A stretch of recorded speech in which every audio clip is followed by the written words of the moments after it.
I understand the law. And so I started digging in. What did I find next? Lord, there's hereby imposed on taxable income. Well, what is taxable income? Would you be surprised to find out that the code doesn't define income? Good reason for it. Good excuse. Congress is not allowed to define income. Income is a constitutional term. 16th Amendment introduced it. If Congress can define constitutional terms, Congress can redefine the Constitution. Supreme Court told Congress you can't define income. Congress defined income as stock dividends. Okay? And in a case called Macomber, I'm not going to bore you guys with citations. They're back there too. So the United States Supreme Court said, we define the Constitution. We, and we alone, define the constitutional terms.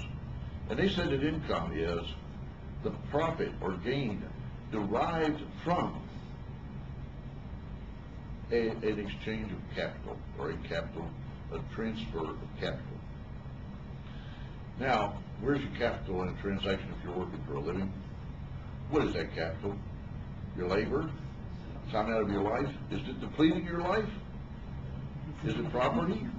According to the Supreme Court, it is. The Supreme Court says that's your most precious and inviolate of properties, the most sacred and inviolate property, because it is a property from which all wealth derives. So when you're trading that off for your wages, how much of that wage is profit? Now they said, well, it doesn't matter if it was received. The Supreme Court said, no, what's received is gross receipts. And the first time and the only time I've ever seen the Supreme Court actually yell at Congress, all caps, big dashes, italics. I mean, it was wonderful. You know, I'm sitting here reading this thing. Now you guys might read some porn, or you guys might read something about a big football game, or somebody else might get all excited about a basketball game. I got excited when I read this thing. You know, it's my thing. This is law. And I'm sitting there reading this thing, and they're yelling at Congress. No, what you're not getting it. It's not a question of whether something was received or not. What's received is gross receipts. Walmart takes in millions. Do they say 100% of what Walmart takes in is income? No, maybe 1%. But the poor guy sitting out there in the front saying, well, go to Walmart every day, 100% of what he makes is profit. Well, what they're saying is that what that guy in the front door is doing is giving absolutely nothing in exchange for his wages. It's a zero for something exchange. That's the only way you can have 100% profit. The Supreme Court said, no, you don't know, you're not getting it. It has to be the profit or gain derived from, separated from. If you cannot separate what part's profit and what part's capital, if you can't take that money, replace your capital, and then have something left over, separate, apart, that you can spend and enjoy, and still be back where you started, you haven't had income. Now, there's another layer of skin on that, and that is the taxing authority. The word is so two words, taxable and income, right?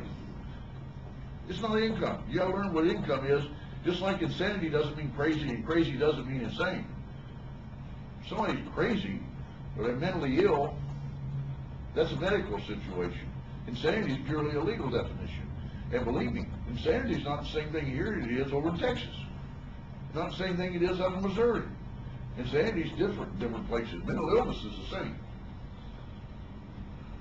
Income has a specific legal meaning. Doesn't mean what the IRS has been telling people for generations now that it means. Third layer of the trilogy, taxing authority. Now I'm going to be real brief on this because I do have some other things I want to touch on. Don't want to keep you in here all afternoon. But taxing authority was established and defined by the Supreme Court in 1819 in a case called, and you guys, many of you are going to recognize this case because it's in your civics book, McCulloch versus Maryland. Question, can Maryland tax a national bank? Right? Well, the Supreme Court said no, you can't tax a national bank. Now why not? No jurisdiction over federal creatures. Right? said that the taxing authority is an instrument of sovereignty. And if you're a sovereign, you can tax.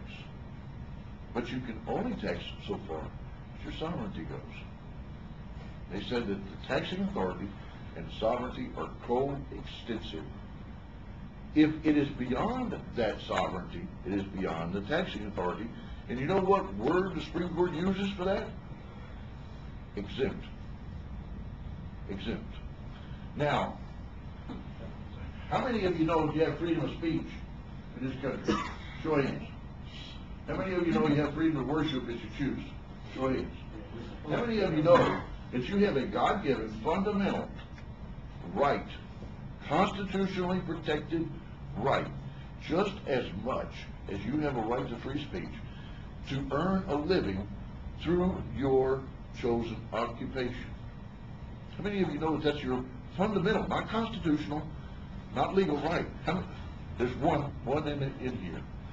Now, it's back here. Don't take it from me. Take it from the materials back here. That the Supreme Court has recognized that right in 50 cases. 50 cases. And they've also recognized the fact that if that's a right, it's not a privileged activity. How many times have you heard of Fifth Amendment privilege? There you go. What a butchering of the Constitution. We don't have any privileges out of the Constitution. We have privileges from Congress, but only insofar as Congress has the power to grant them. Does Congress, have the right to tell you whether you can work or not? So then the Supreme Court gave us, and this was John Marshall. Now remember, Marshall was a Federalist. Not a Federalist, he was a Hamiltonian.